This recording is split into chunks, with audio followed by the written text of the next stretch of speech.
ఒక నేరస్తుడి కోసం కూడా క్రైస్తవులంగా మనం ప్రార్థన చేయాలా?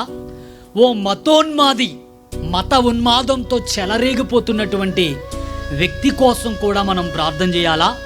ఓ సంఘ విద్రోహ శక్తి, ఓ భయంకరమైనటువంటి టెర్రరిస్ట్, వీళ్ళందరి కొరకు కూడా మనం ప్రార్థన చేయాలంటే బైబిల్ నేర్పుతున్న ఓ మహోన్నతమైన సత్యం ఏంటో తెలుసా? వాడు ఎంతటి కఠినాత్ముడైనా, వాడెంతటి సంఘ విద్రోహ శక్తి సమాజాన్ని పాడు చేసేవాడైనా, వాడు మనుషులను భయంకరంగా కాల్చి చంపే మూర్ఖుడైనా, ఒక టెర్రరిస్ట్ అయినా, వాడి కొరకు కూడా ప్రార్థించమని చెప్పగలిగే మహోన్నతమైన గ్రంథం ఈ బైబిల్ గ్రంథం అండి. ఎందుకు ప్రార్థించాలి?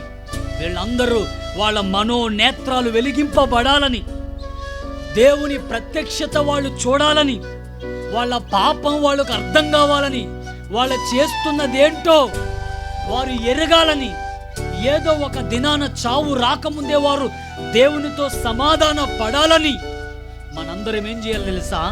మనుషులందరి కొరకు కూడా మనం ఏం చేయాలి? ప్రార్థన చేయాలి. అలా చేయడం అనేది దేవుని దృష్టికి ఎటువంటిదంట?